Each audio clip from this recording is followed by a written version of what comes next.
Hai semuanya, balik lagi di warga anime, warganya para ibu sedunia. Dan masih bersama Mr. Q di sini.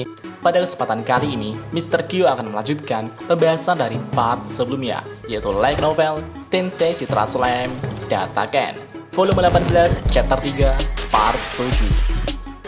Di sini, kita akan diperlihatkan para badut yang melihat Kagadi diremehkan oleh malaikat tidak terima. Dan seketika itu juga, Footman membantai malaikat.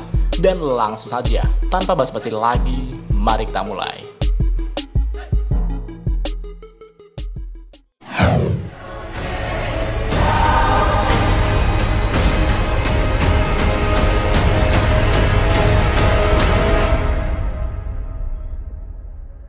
From dust.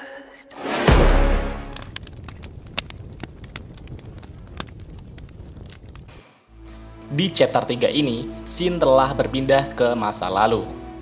Kagali yang diambil dari medan perang oleh Veldway mulai tersadar tepat saat Letnan Kondo terbunuh dalam pertempuran. Kagali pun terbebas dari dominasi. Tapi, saat ini Kagali telah berada di dunia berbeda yang tidak diketahui Kagali. Kagali kemudian mencoba memahami situasinya, dan disanalah Kagali bertemu dengan Dino. Dino mengatakan, "Hei, sepertinya kamu sudah bangun, Kazarim." Kagali terkejut mendengar Dino memanggilnya dengan nama yang telah dia tinggalkan. Dan di sana juga terlihat Yuki duduk dengan nyaman di kursinya, dengan ekspresi yang kosong. Seperti yang pernah terjadi pada Kagali, Yuki berada di bawah kendali seseorang. Kagali bertanya kepada Dino, "Apakah kau tahu kita ada di mana saat ini?" Dino menjawab, "Ini adalah tempat khusus, tempat permulaan, berdekatan dengan semua dunia tetapi juga terisolasi darinya. Tempat ini adalah Heavenly Star Place." Kagali pun sangat terkejut dan berkata, "Hah? Tempat awal? Tidak mungkin, ini adalah tempat kelahiran Star King Dragon Veldenava. Tempat yang diketahui telah ada sebelum penciptaan semua dunia." Kemudian, Kagali bertanya, "Kenapa bos Yuki masih dikendalikan? Bukankah Letnan Kondo telah terbunuh?" Dino menjawab, "Sebelumnya, kau didominasi oleh Kondo. Tetapi, Zuki didominasi oleh orang yang telah meminjamkan kekuatan kepada Kondo. Orang itu adalah Mikhail." Sedangkan, di sana juga terlihat, Tyr dan Footman telah diubah menjadi boneka tempur yang hanya mengikuti perintah saja. Kagali pun kemudian mengembalikan kesadaran mereka. Dan kebetulan, ada juga 9 undead elf asing yang berdiri dalam barisan. Tapi, itu bukan urusan Kagali. Kagali mengingat dengan samar-samar saat dia dikendalikan sebelumnya, bahwa dirinya diperintahkan untuk menggunakan mantra terlarang Demon Death's Birthday. Jadi, mereka pasti diciptakan oleh itu. Sebenarnya, Kagali ingin melarikan diri dari tempat ini, tapi semua usahanya sia-sia. Tidak ada cara untuk melarikan diri dari tempat ini.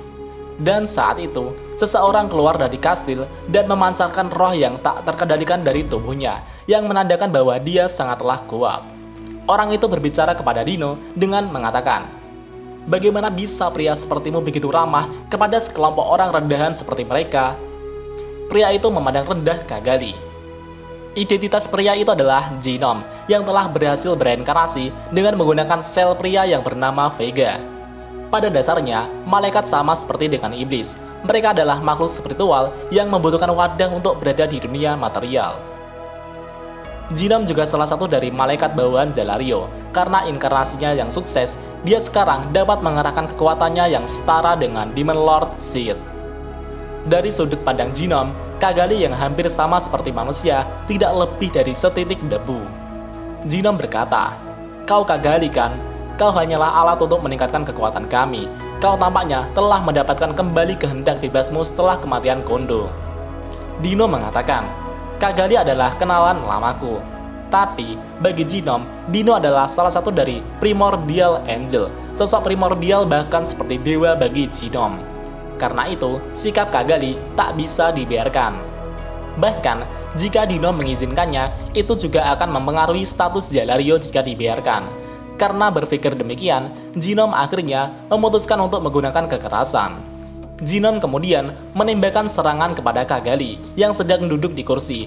Dan seketika itu juga, Footman memblokir serangan tersebut dan siap menghadapi Genom. Dino yang melihat itu diam saja. Dino selalu malas seperti biasa. Footman kemudian meninju Genome sambil berteriak. Wajah Genome terpukul dan terhempas. Footman mengejar Genome dan langsung memukulnya bertubi-tubi. Footman meraih kaki Genome, mengayunkannya dan melemparkannya. Setelah Genome bangkit kembali, Footman menggunakan tubuhnya sendiri seperti bola meriam untuk terjun ke punggung Genome. Genome tidak bisa berbuat apa-apa. Dia terus diserang bertubi-tubi tanpa mampu membalas. Meskipun Footman tidak terlalu cerdas, dia memiliki kemampuan bertarung yang bagus.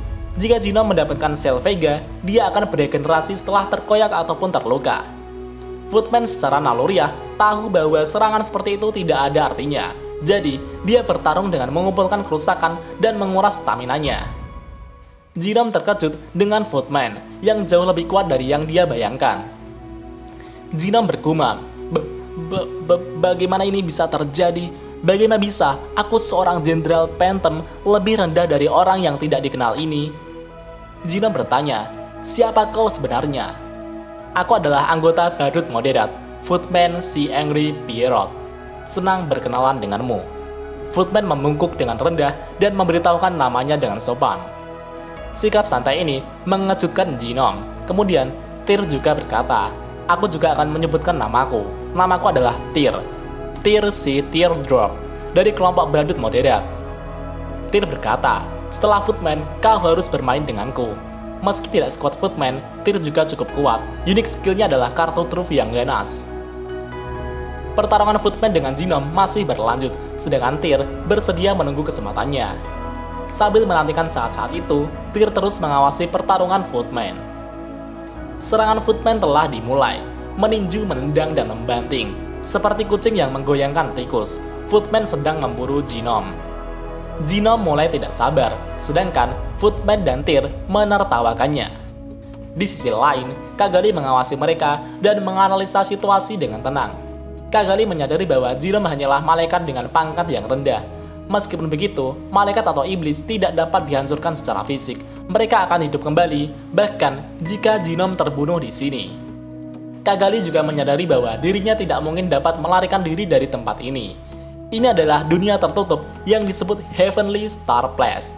Mereka membutuhkan kunci untuk melewati gerbang, namun Cagalli dan yang lainnya tidak bisa mendapatkannya. Karena ini adalah markas para malaikat, Cagalli tidak ingin terus memperburuk keadaan dan menghentikan Footman. Footman pun bertanya, "Hah? Apa kau yakin, Ketua?" Cagalli menjawab, "Iya, lagi pula kita tidak bisa lari dari sini." Melihat Cagalli, Genome tertawa keras. Tetapi, beberapa saat berikutnya, Genome ketakutan oleh kehadiran hawa kematian yang luar biasa yang mengelilingi dirinya. Dan seketika itu, terdengar suara yang berkata, "Sungguh menyedihkan telah memberimu nama." Dan saat itu, gerbang besar telah terbuka. Di balik itu adalah sosok Zalario, Pico, dan Gracia. Sebenarnya, Zalario telah memperhatikan tindakan dari Genome. Zalario pun merasa sangat kecewa. Genome pun merasa takut dan berkata, Zalario sama. Namun, Zalario sangat marah dan melarang menyebut namanya. Zalario berkata, "Dosamu adalah karena kau salah menilai harga dirimu sendiri. Mengingat sudah bertahun-tahun kau telah melayaniku, aku akan memaafkanmu hanya dengan menghapus kepribadianmu." Heavenly Punishment Roaring Thunder Jupiter. Petir melesat sekejap mata dari ujung jari Zalario dan membakar Genome. Tubuh Genome tetap utuh, namun pikirannya telah ditimpa dengan kepribadian baru. Cagalli yang melihat kekuatan seperti itu tahu bahwa situasinya tidak ada harapan. Dia bukan lawan yang bisa dilawan. Kupikir Dino adalah masalah, tapi orang ini dia sekelas dengan Guy dan Milim. Itu tingkatan yang benar-benar berbeda. Cagalli sudah pasrah dengan takdirnya dan dia akan bertanya, "Jadi apa yang akan terjadi padaku?" Zalario menjawab, "Tidak ada yang terjadi padamu. Meskipun begitu, aku tidak akan minta maaf atas masalah yang disebabkan oleh Genome untukmu." Cagalli sangatlah bingung, tapi Zalario mengatakan sebenarnya. Karena Letnan Kondo yang membawa Cagalli berdasarkan keputusan Veltway, dan tujuannya juga sudah tercapai karena mereka sudah menggunakan kekuatan Cagalli untuk menciptakan Undead Elf sebagai wadah inkarnasi. Meskipun itu hanya berjumlah 9, tapi itu sudah cukup. Di samping itu, metode menggunakan sel Vega sepertinya memiliki efek yang berbahaya. Genom sebenarnya adalah orang yang tenang. Zalario menilai itu gagal. Tampaknya, sel itu mempengaruhi kepribadiannya. Cagalli pun mengatakan, Vega itu serakah. Vega selalu mengambil apa yang diinginkannya. Vega tidak tersinggung ketika dia kalah, dan dia akan membungkuk ke level manapun jika dia pikir dirinya tidak bisa menang. Dia percaya bahwa selama dia bisa bertahan dan mencapai level berikutnya, dia akan menang. Dan saat itu, Zalario memerintahkan Cagalli untuk mengikutinya ke kastil. Cagalli hanya bisa mematuhi Zalario. Cagalli membawa Footman dan Tyr bersamanya. Setelah memasuki kastil, Cagalli terkesan dengan kemegahan kastil saat dia masuk. Dan saat itu, mereka pergi ke ruang laboratorium. Saat itu, Cagalli telah melihat-lihat sekitar. Di sana terlihat sebuah tangki pembiakan yang mengambang di tengahnya adalah sesuatu yang berbentuk seseorang. Setelah memeriksanya lebih dekat, itu mirip dengan Vega. Di sisi lain, menyadari kehadiran Zalario, semua orang berbalik dan membungkuk. Seseorang pria yang bernama Dalis telah menyambut Zalario. Saat itu, Zalario berkata kepada Dalis bahwa rencananya dibatalkan. Dalis menjawab, dimengerti. Di posisi ini, Dalis percaya bahwa apapun yang dikatakan Zalario itu benar, dan mereka harus mengikutinya saja. Dalis pun memerintahkan bawahannya, yaitu Genom dan Berne, untuk mematikan inkubator atau tangki pembiakan. Dan tiba-tiba, tangki pembiakan telah dihancurkan Vega. Dengan perangkat dimatikan, Vega bangun dan mulai bergerak, dan targetnya adalah Genom yang telah menyatu dengan sel Vega. Sebelum ada yang bisa menghentikannya, lengan Vega meraih Genom. Kemudian penyatuan dimulai, dan Genom diserap oleh Vega. Vega merasakan bahwa pria yang bernama Genom yang dia serap memiliki sihir dalam jumlah yang besar, dan itu telah meningkatkan kekuatannya. Vega berkata, "Wahahaha, orang ini bagus. Sekarang aku bisa mengalahkan bajingan manapun yang kuinginkan." Dan kita lanjut di part selanjutnya. 久しぶりの現世です。せいぜい楽しむとしましょうか。 Dan jika ada kesalahan dalam pembahasan, Mimin mohon maaf. Dan sekian untuk pembahasan kali ini. Dan jangan lupa klik like dan subscribe juga ya guys. Tentu saja di Warga Anime. 何を笑っとるんじゃ。向かって。ドラゴンが